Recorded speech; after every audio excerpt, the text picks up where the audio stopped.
Welcome to the Bookish Hour with your hosts, Sarah E. Burr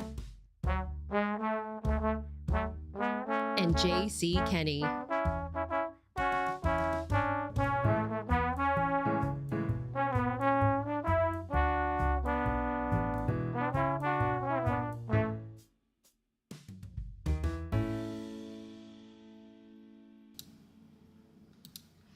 And we are live. Good evening, everyone. Welcome to the Bookish Hour. I'm Sarah Burr. And I am J.C. Kenney, and welcome everybody to the first annual Bookish Hour Halloween celebration extravaganza. We've got an amazing show full of ghosts and murder and all kinds of mayhem. So, Sarah, I think it's time to get bookish. Yes, I think we have truly the perfect guest to join us here this evening for our Halloween episode. We are joined by the wonderful Marilyn Levinson, who also writes as Allison Brook, renowned for her haunted library mysteries, which we're really excited to celebrate this evening because Book 8, the final book in the series, released this fall. And can't wait to talk with you, Marilyn, about that journey and Carrie's world and just everything that went on during that process. So welcome to the show. It's great to have you back. Oh, I am so happy to be here with both of you. I must say that. I love to come here. It's really like just talking in our living room, although we're in our own homes. But that's how I feel because I'm talking to two friends. We love it. Yes. That's what we want. That's what we strive for here at the Bookish Hour. We want to make sure that you feel welcome, celebrated, and that we're bringing good vibes to everybody who's joining us here live. We've got our folks chiming in the chat. We've got DHB saying good evening. Guy that fixes stuff says hello. Farmhouse Reader says hello all, and Jill White says greetings all. So thank you guys for chiming in. As folks are funneling in here and being a part of our Halloween celebration, make sure if you're watching us and you'd like to leave a comment or ask Marilyn a question at any point during the broadcast, just make sure that you're logged into your YouTube account or your Gmail account so that you can put that in the chat and we can get your questions answered. But Marilyn, for folks who may not be familiar with you, any chance you would just briefly introduce us to you, your writing career, and maybe a little bit about what you were doing before you were a writer? Well, I won't start too far back, but when I was a little girl in elementary school, I wanted to be either a ballerina or an author, and I ended up being one. And I started out writing children's books, which I still do. I just finished a book today and sent it off finally. Congratulations.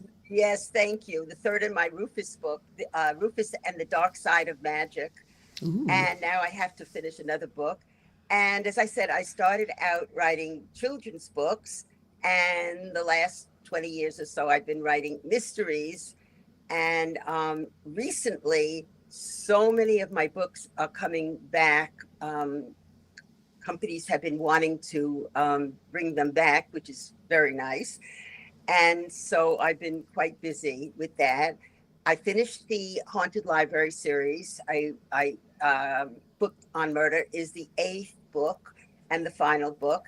And I'm in the process of almost finishing the first book in my my Dickens Island books, and this is called Death on Dickens Island.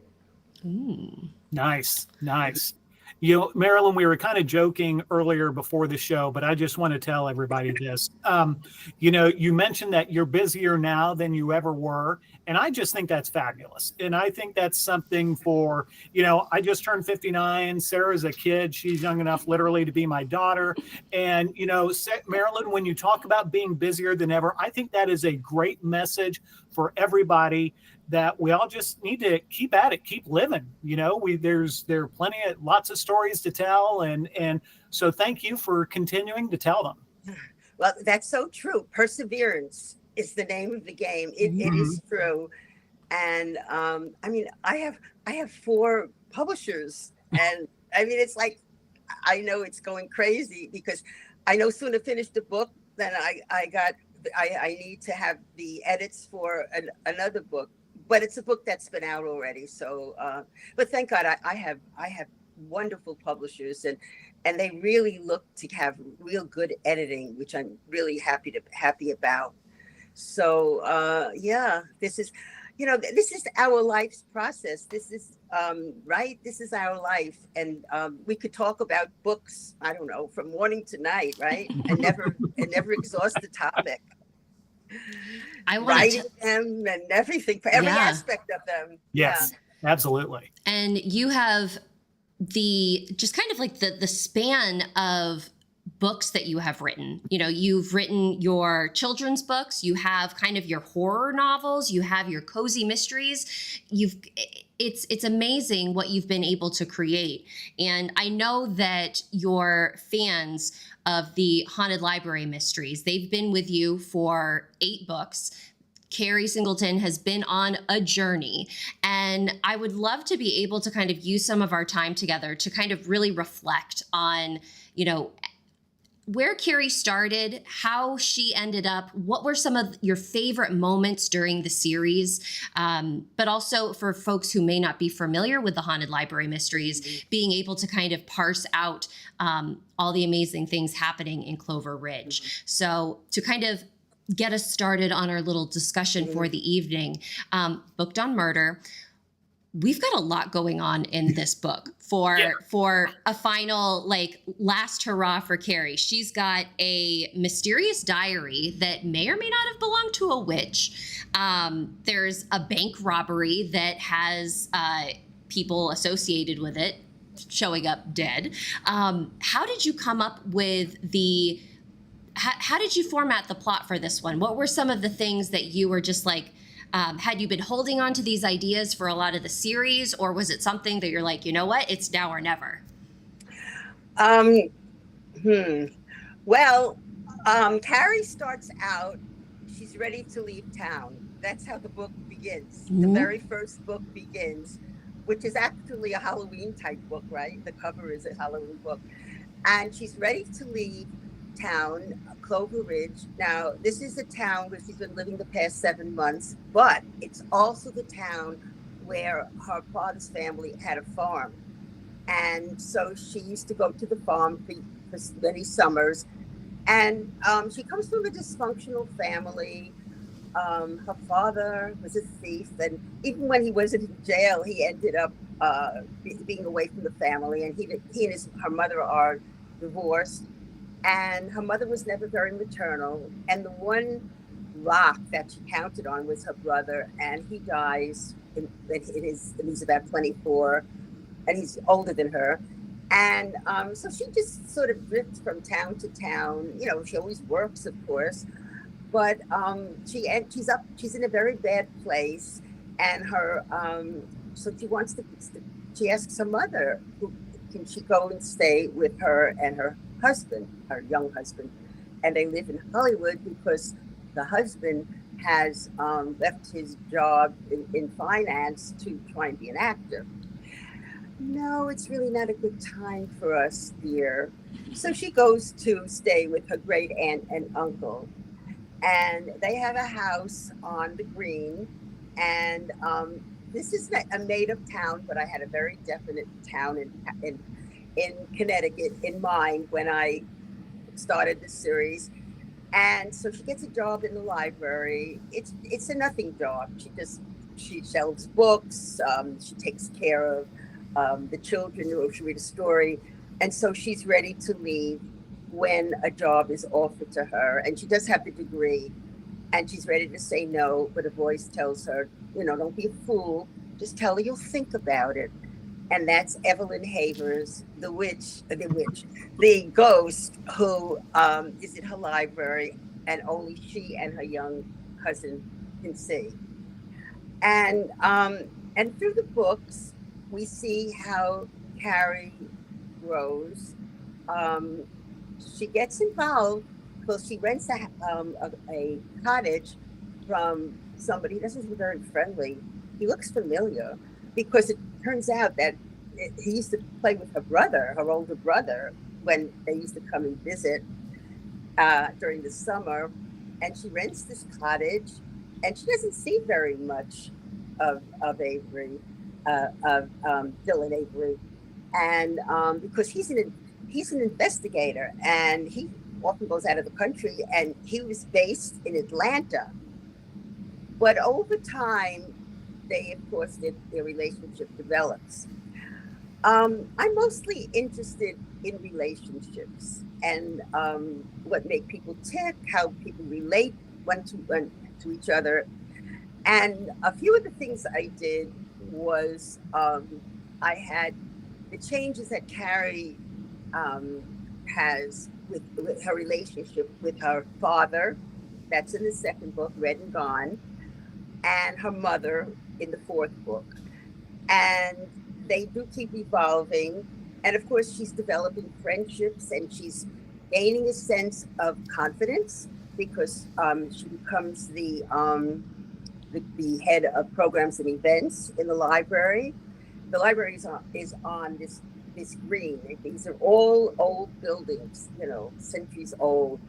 And her father, Jim, is one of my favorite characters because she always loved her father, but she felt betrayed by him because he never stuck around much. And so she was always afraid she would leave. And this impacts her relationship with Dylan because, she doesn't think she could possibly sustain a relationship because, I don't come from a normal family. How can I manage it? And so she grows to be able to do this. And Jim, who really loves her, comes on the scene at 3 a.m. and he breaks into her house, and he tells her she doesn't have very good security, and he wants her to communicate with somebody he did a job with. And she, because the guy kept all the money and didn't, he never got his half. And of course, Carrie is horrified. And of course, she doesn't want to do this. And the next thing she knows is this man, the jeweler, is murdered. And of course, her father they think he murdered him. And this is what happens. And this is what is. And I don't know why, but very often I like to have a ghost in my books. This is nothing new. I have a ghost in one or two of my children's books, in one or two other mysteries. And so I have Evelyn Havers, and she's only in the library. And as I said, only she and her little cousins can see her. And she helps Carrie solve murders, but she's not very helpful when she thinks the murderer might be one of her own relatives. Mm. She doesn't always look at things very evenly, but she changes too. She never had any children, she and her husband, and at the end of chapter, in this 8th book, she tells her, "You're the daughter I would have wanted." Well, I feel so sad. I have to tell you that. So I began to feel guilty because most people do not end series, and I felt it was the right thing to do. And if you read Booked on Murder, you could see why. The arc is complete. Mm-hmm. If I wrote more books, it would be Mr. and Mrs. North, because even in the last few books, Bill is helping her solve murders and do some investigating, and which is only natural because he is an investigator, and he doesn't stop her, and she does get along with the head police person. In fact, they're very good friends, and she's established herself very, very much in this town, and so I left her in a very good place, and I left her in a house with 2 little ghosts, and they're going to, of course, she has a cat, that's Smokey Joe, and he's the library cat as well. And the last book, they have an adventure. It's really it's an adventure with the people who want the the diary, people who want this, people who want that. And what I like about writing these books is that it gives me the chance to look into other areas, not just relationships and not just the town and the murder mystery. And two of them that I brought in was the witch, the woman. I shouldn't say she's a witch because she wasn't a witch, of course. She was hung as a witch. Now, the interesting thing is, of course, I did research, and there were people hung as witches, not many, but a few, in Connecticut before Massachusetts, before Salem, 50 years before, yeah. And there was a man or two. So I brought it in, how these people were, they were victimized because very often they were intelligent, they were women, they dealt with herbs and that type of thing. And it was a crime. Witchcraft was a crime, a capital crime at the time.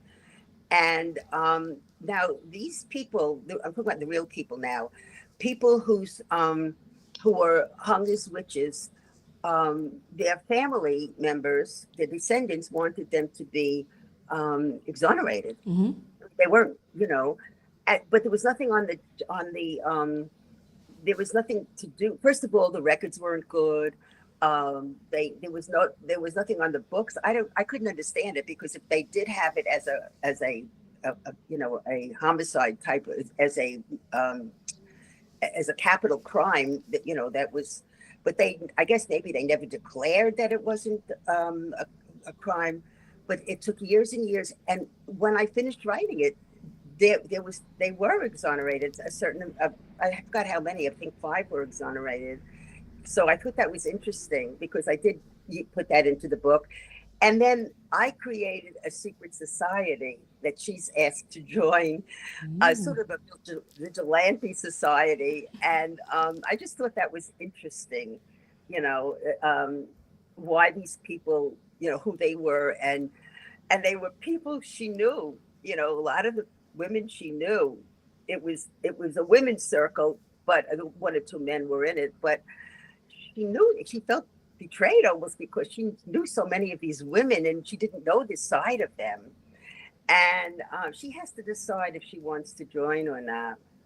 So I had fun bringing that in.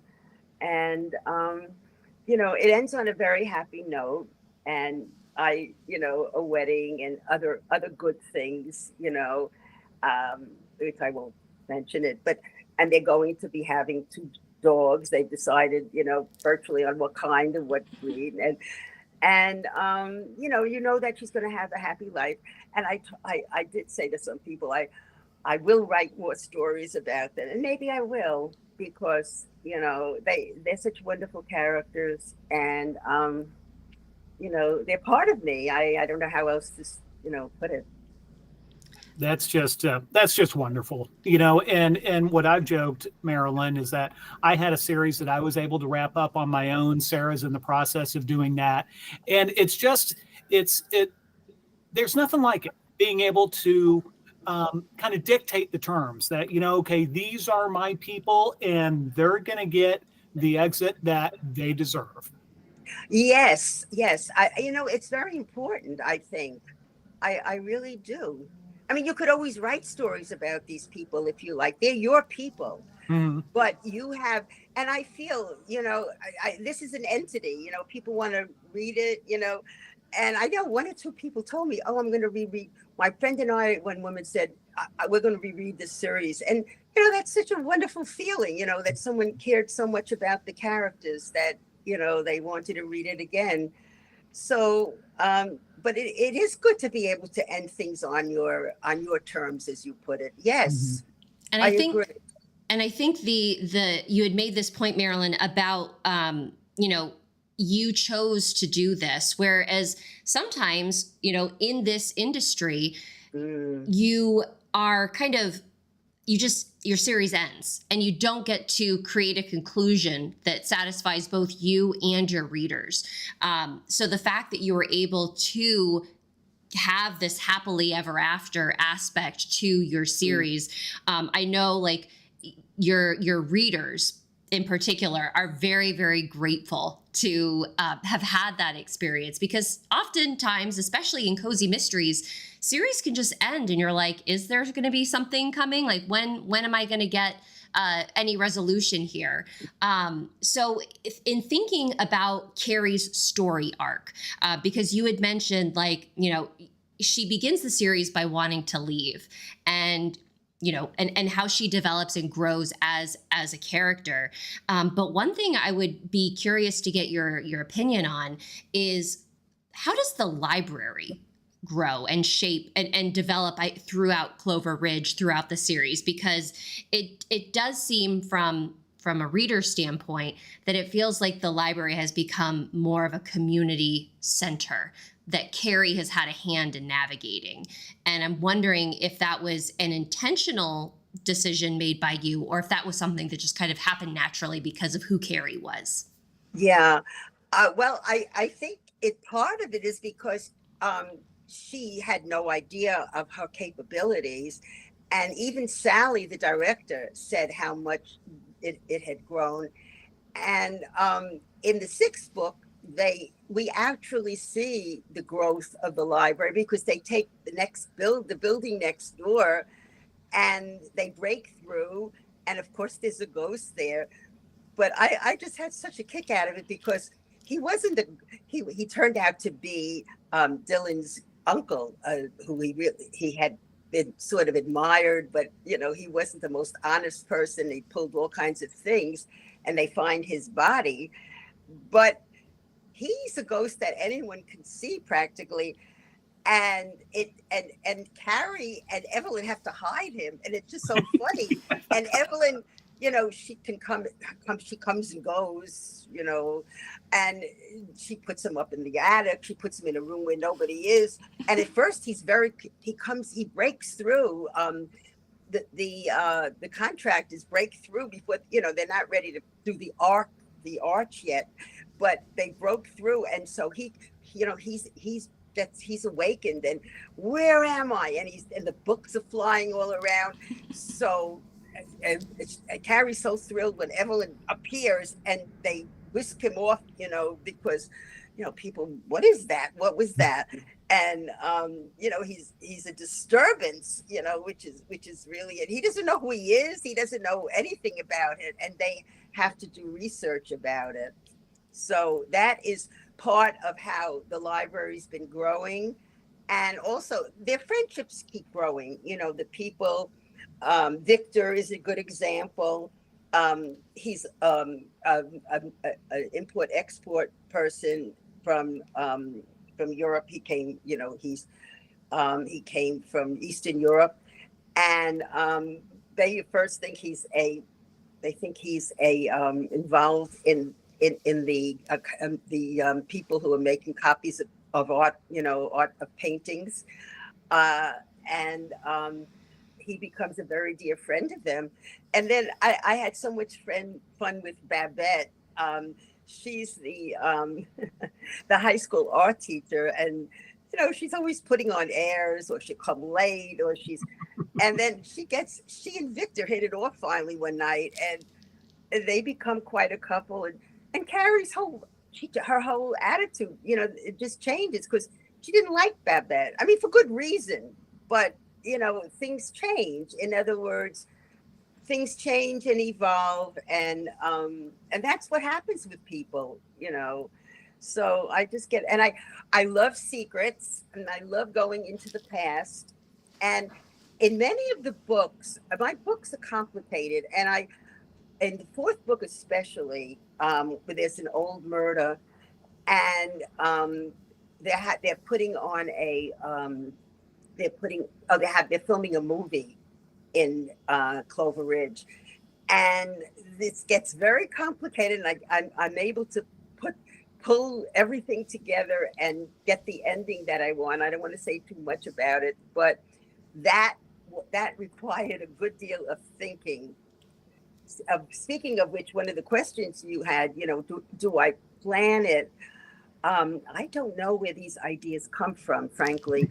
I have, I'm more of the more books I write, the more I am of a pantser. I mean, I have to have a basic idea to begin with. But and you know something, it always works out somehow, doesn't it? Isn't it amazing? We get there. Yeah. Yeah. Somehow, I was thinking about this, and I think I wrote it in a blog recently. From somehow it always works out. We find a way of making the story come together in a plausible, logical way. So I don't know how that happens, but it does. And I'm not speaking just for me.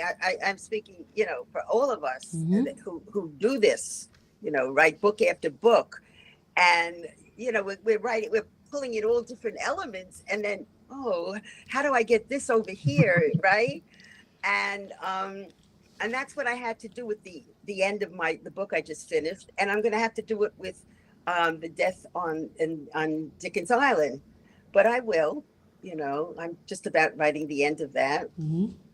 As I think to quote the great iconic Jurassic Park, life finds a way. Yes. when it comes to working out all the problems that we're faced with. And I think it's apropos that it's our Halloween episode, Marilyn, that you're here because you do not only in the Haunted Library series, but you love ghosts. And I would love to take a couple of moments just to talk about what I guess maybe the laws or how Evelyn and the ghosts that you have in Clover Ridge are they different than the other ghosts that you've had in your other books? What and how much of your personal belief about ghosts kind of finds its way to the page? Like what's with your thing about ghosts? That's a good question because Good job, Sarah. I think this is what I've come to the conclusion because I don't put a ghost in purposely or deliberately. It just happens. And this is what I think is the reason. I haven't encountered a ghost, but I do believe they exist. And I think this is my tribute to them. And the first book that I had a ghost was Giving Up the Ghost. And it takes place on Long Island, in one of those towns, I guess along the very northern, out on Suffolk County in the very northern, where the Buffs are, and because that's how the person dies. And in Giving Up the Ghost, my sleuth is an English teacher. She's come to the second semester to teach in high school, and she rents this cottage, and the ghost is there, and Cameron, and he's like a wheeler dealer, but very charming, very handsome, very appealing, and he wants her to find out who murdered him, because it could be one of many people. And but the good thing about it, once she gets over the fear, and once she gets over the what is going on here, she's very happy that he's limited to just the den. So she doesn't want to hear any more about it. She can leave leave the room. But I had a very touching. He was a ladies' man, he loved this woman, and she was married but very unhappily. And my sleuth brings her to talk to him, and it was just very touching. She didn't know that he really loved her. He didn't know it, but he really loved her. So I know but this to me is like such a romantic scene. And so that was, I think, the first book that I had a ghost in. And then in my children's book, Getting Back to Normal, my 4-year-old, my Cassie, my fourth grader, her mother has died. And her father was very dependent on the mother, and he moved. He works at a place, and he works in an arboretum, like planting fields, and he arranges all the events. So he sticks them in. He moves his son and daughter into one of these old cottages, and there's stuffy furniture there and everything. And she's furious at her father because he went off to a meeting, and she meets a ghost, and the ghost is like George. Remember George and Topper? He's dressed in a tuxedo, and she wants to give something. Her brother's hungry, and he says, just go to the main, like Cohol, go to the main house. There's always food left over because we have all these events there. And then you find out the sad story about him and how he's related to this person. But it was a natural thing. Mm-hmm. And I have a ghost in my new series, and she's my sleuth's grandmother. And that's a nice connection. And there's a hidden room she finds the hidden room. Her grandmother left to this house, and well, should I tell you about my new series? I think so. Before though, Marilyn, I'm curious. I do want to stay on this topic of ghosts for just a moment longer. I have one ghost-related question also. Well, I have my question, JC, is kind of bridging over. Like, what's your thoughts on ghosts? Because I am so fascinated to hear Marilyn, yours having ghosts in your series are because it's a tribute to them because you haven't had an encounter, but you feel like they're there. JC, what's your thought on ghosts in the world? I tend to think about ghosts the way I think about extraterrestrials. Mm-hmm. Just because I've not experienced one firsthand doesn't mean they're not real. I would like to think if I ever meet a ghost, I would prefer it to be one more on the friendly side, mm-hmm. or at least maybe one that hopefully I will have my act together enough that I want to try to communicate with the spirit to try to figure out what's going on. So that's kind of my take. What about you, Sarah? Well, it's funny that you mentioned extraterrestrial because I literally was kind of queuing this up in my head being like, I am Fox Mulder from the X-Files of I want to believe. I would love to experience something. Mm-hmm. But I do feel that there's something out there in a greater sense of we can't be the only the only people in this galaxy, in this universe.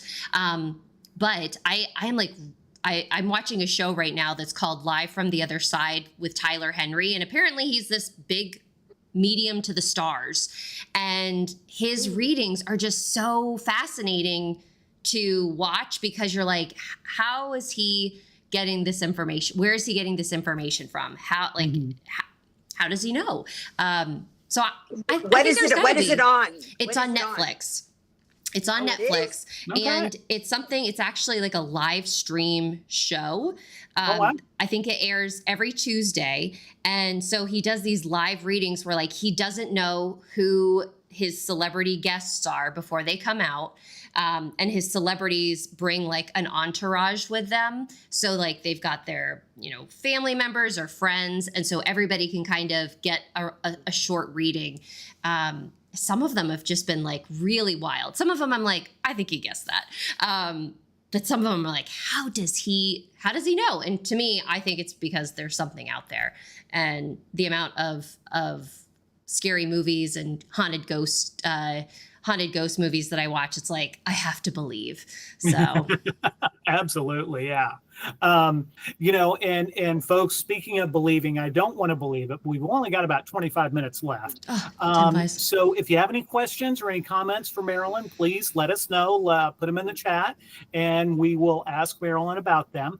And kind of while we're talking about ghosts, one of the things, Marilyn, that I get really a kick out of about Evelyn is something unique about her that I've never read or seen with any other ghost is she is quite the fashionista. Can you talk about why you decided to do that? And maybe for those who haven't met Evelyn, maybe kind of tell people what I'm talking about. Well, okay, Evelyn appears with sometimes with different hairstyles, and she appears with different clothes. It's just, she comes across as just like us, like an ordinary person, but she comes and goes as she wants, and Carrie never knows when she'll appear and when she'll leave, and so I to give her an element, I guess, of mystery. I just have her show up in looking different in terms of her clothing, in terms of her hair style. And in fact, one day she's dressed up and she was going to an affair, she said, oh yeah, I have places to go to too. But it's, and you never know, Carrie never knows. She'll never tell Carrie too much. And she also gives Carrie's assignments, like in one of the books, this old friend of hers is in a nursing home, and she asks Carrie to visit him. And in another one, her niece comes back to live in Clover Ridge, and she asks Carrie to help her, and Carrie does. So I guess it's partly to create a mystique about her. So that's really the reason, but for fun, really, So fun. And Yes. and the fact that it's like such a big part of her character, and readers just absolutely love seeing how she's going to pop up and how fabulous she's going to look. So Marilyn, to kind of transition a little bit, talking before we dive into your new series, maybe kind of a holistic look at all of your work that you have done. And this is actually, I'm kind of on a fact-finding mission right now, because I'm in the process of writing the book 3 in the next Book Blogger mystery series. And one of the things that I love to do in that series is highlight other books that my fellow authors out there have read, so that I can help kind of increase readers to be read piles as folks are reading. I want to give them real books. And so what I would like to pose a question to both of you. Out of all of the books you've written, what is, and if you don't have one, maybe a book that you have read recently, what is your favorite poisoning death that you have done in a mystery? And if you wouldn't mind sharing the type of poison or what kind of poison it was, if it's not too much of a spoiler, I would love to know for my research. Well, in Murder Christie, which is one of my favorite books that I've written, because I love the parallel between, and being an old teacher, I love, analyzing the stories, my sleuth is a professor. It was the water of the lilies of the valley. That was, yeah. I love that, because I've been researching poisonous plants, and Lily of the Valley came up. Yeah. And it's like, when you go down the rabbit hole of poisons, it's terrifying how much in this world can kill you that you don't even know about. And it's just, it blows my mind. Yeah. Murder a la Christie, Lily of the Valley. Love it. Yeah. JC, what about you? What's your favorite poisoning death that you have written or come across? So my Elmo series book 3 that I'm working on right now involves a poisoning. But I'm still working on it. So, one of the things that I used in Darcy Gone book 3 was aconite, which is another, which comes from monkshood, which is another something that you can buy legally, grow in your backyard. Not saying that, you want to do that and keep it handy in case you get really mad at somebody, but, so that's one. And then another one that I really just thought was brilliant is Agatha Christie's A Pocket Full of Rye. Oh, yes. Because that's one of my favorites. Like an elderberry bush or something, again, that is just something. And I don't think, I think I'm wrong with it being an elderberry bush. Is it boysenberry? I can't. Yes. It's something that you bake, that they made. Well, I don't want to give it away, but I do remember. Yeah, but it's something you can grow and you can get to, and I think that's one of the things that I enjoy about poisonings, because Fictional poisonings. fictional poisonings, yes, disclaimer, is that we go back to the age of Christie, or the golden age of detective fiction, and so many of the things that they used back then, and I'm not knocking them, but they used things like rat poisoning or things like that. Yes, strictly. Yeah, that was a lot. Yeah, that today we just can't get. So I think it's one of those things that if we go to, as authors, and looking for inspiration for our fake murders, the natural plants are so much fun. And I also will throw out another one. In book 2 of my Darcy Gone series, I use, which was Concert Hall Hit, I used antifreeze. Yes, Because that's a great one. That's not a natural thing, but it's also something that and also I think antifreeze is an interesting one, because it also carries such a sad story that so many people who have alcohol abuse disorders and who are at the ropes end will also get it in their heads that they can drink antifreeze because they think it has the alcohol in it. So.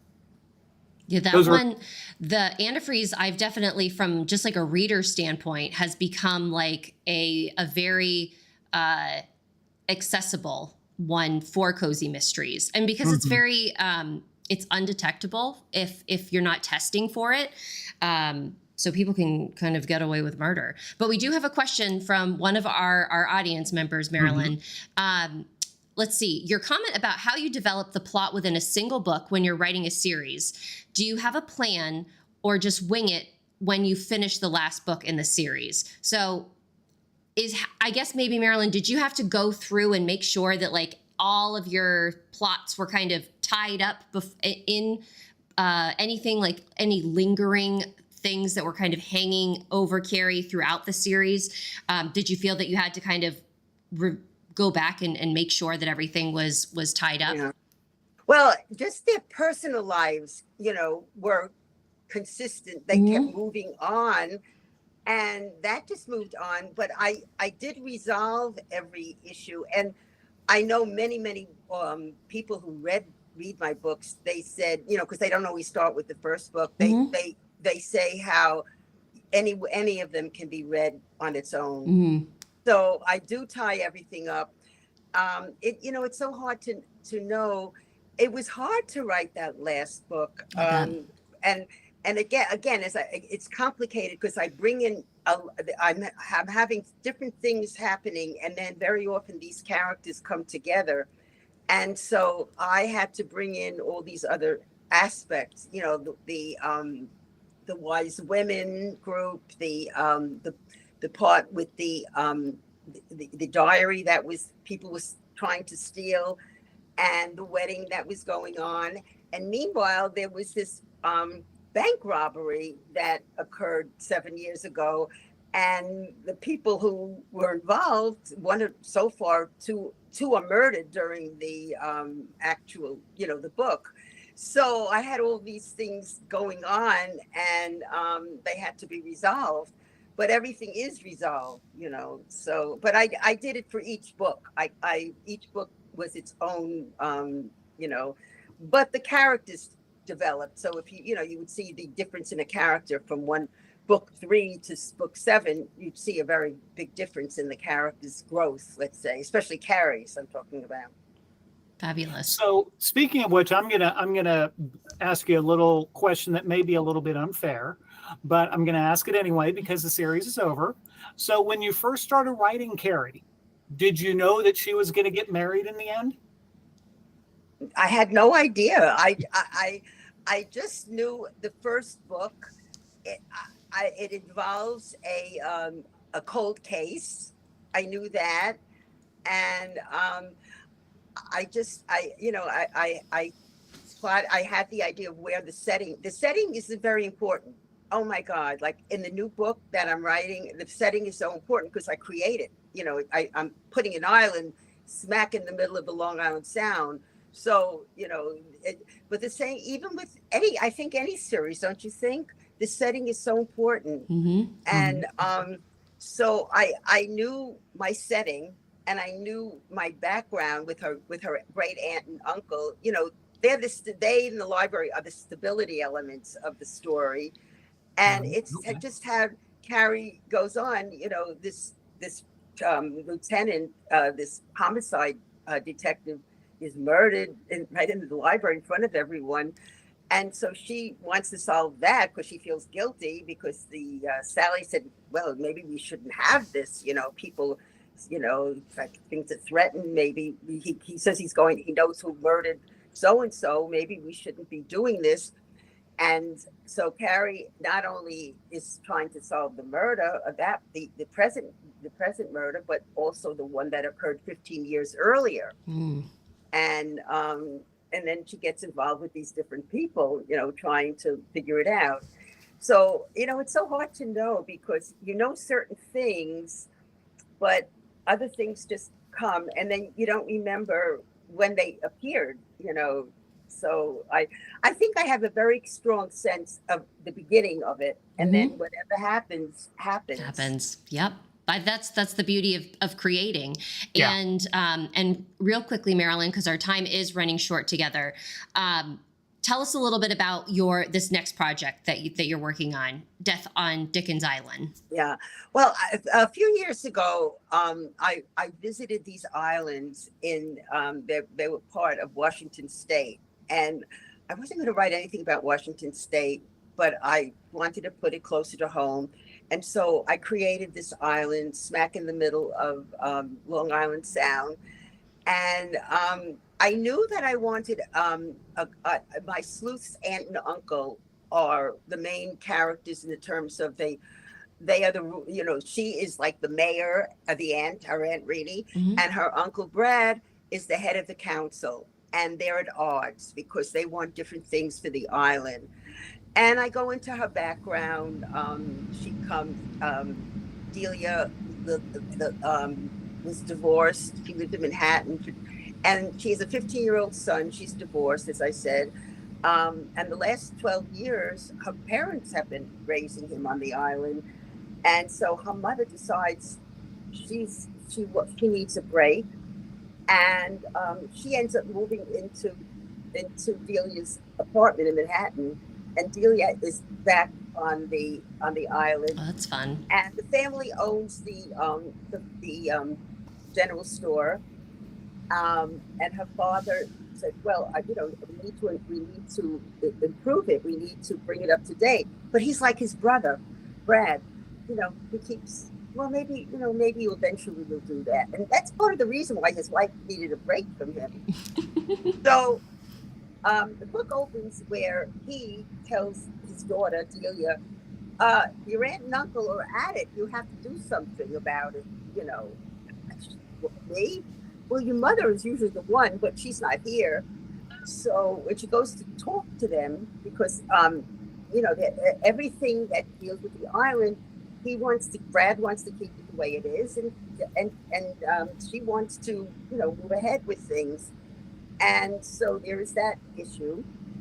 And as I said, I also bring in history again because her son he's looking for a Captain Kidd treasure. And I won't go into why. And there's a dog in it. And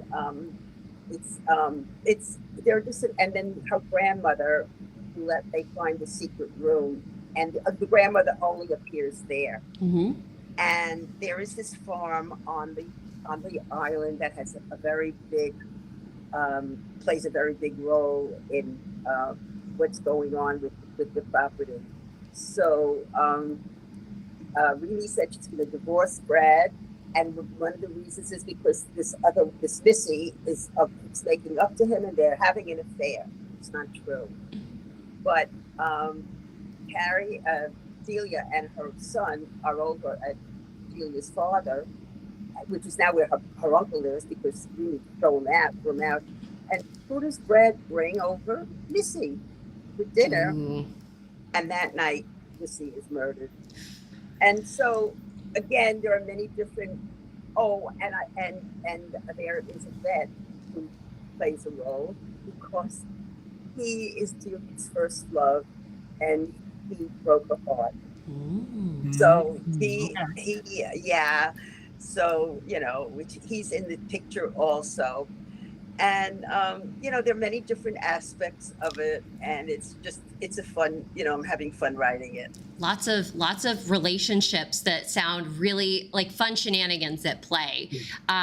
So extremely excited to be able to get our hands on that as readers. Do you have an idea, Marilyn, when folks can expect to look out for that in the upcoming years? Yeah, I think next fall. Oh, fabulous.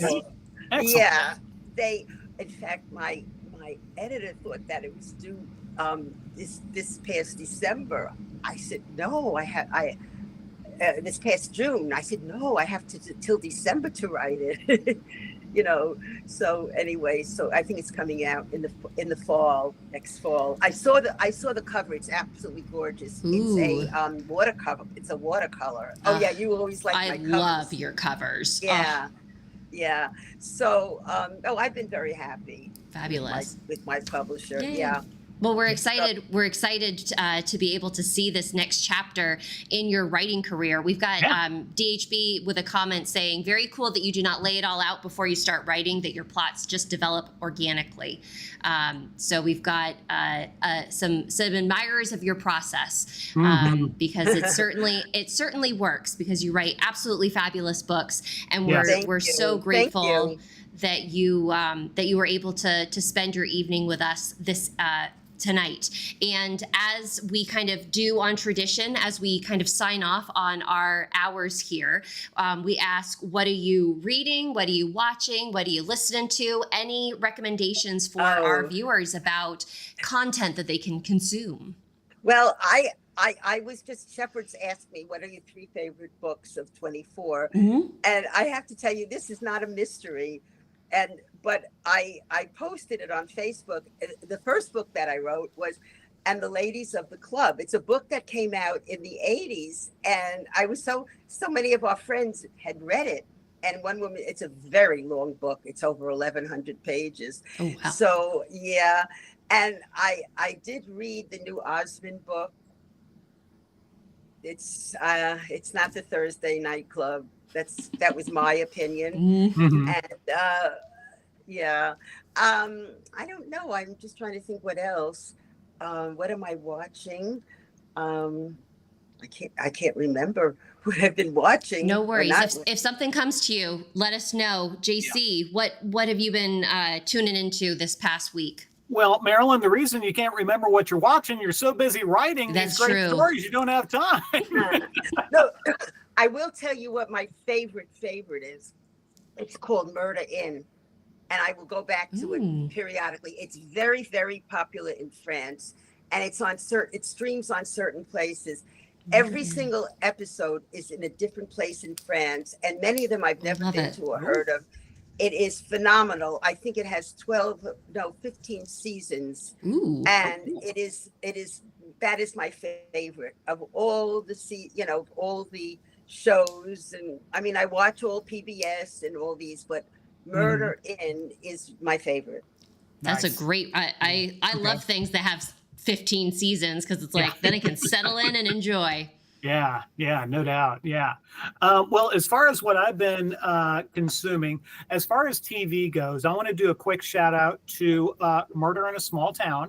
This is a new series that is on, we watched on Hulu, but it's a Fox series. Yeah. It's based on, and I'm sorry, I don't remember the name, but it's based on a number of books written by a Canadian author. So it's very much the traditional police procedural small town. It's a lot of fun. They've had some fabulous guest stars so far. So yeah, check it out. Murder in a Small Town. Of course, it's Spooktober for Jim here, so I've got to get my Halloween on. So last night just finished reading Edgar Allan Poe's Murder in the Rue Morgue. First time I've ever read it. So yeah, I figure I was way behind on that. Again, short story, folks, if you haven't read it. A lot of people consider it the first detective story ever written. So that's kind of cool. And then I also want to send a shout out, because I can't get too scary. 1960s, early 1960s black and white movie called The Cyclops. It's really bad, not very scary, but I loved it. Featuring it's just a group that goes looking for an old boyfriend. There's uranium, radiation involved, and it's one of Lon Chaney Jr.'s final films also. So great to see him in it too. So The Cyclops, you won't be scared. So it's totally the monster movie that I can handle. Okay, Sarah, what about you? Well, real quick, JC, Farmhouse Reader chimed in as you were talking about Murder in a Small Town and said that she is watching that as well. Yeah. So that sounds right up my alley. Yeah. So again, Spooktober themed. We're watching The Fall of the House of Usher on Netflix. That is so good. And that kicked off my Edgar Allan Poe fascination, and I'm actually listening to his entire collection of stories and poems right now, and finding, just immersing myself in his world. Just what beautiful writing. Very dark, but beautiful, just very effortless writing. And then also on a more fun, spooky side, we rewatched Hot Fuzz over the weekend, and I love that movie so much. I think it's one of my favorite movies, probably top 5 favorite movies. There's something about it. It's about a police officer who is relocated to a very beautiful, picturesque small town in England, and he begins to discover that all is not as it seems, and it is so much fun, and I love it. It was the perfect movie. And again, not scary per se, but it's got a mystery, it's got some suspense, it's got a little gore, but it's good fun and definitely fits the mood of the season. So sounds like we've got some good watch lists and reading lists to tackle. Everybody, thank you so much for being here with us this evening. We really appreciate our folks that join us live here and the folks that watch us after the fact. We appreciate every single one of you. If you have any questions or comments, always feel free to comment on our videos. We do see those and we're able to respond.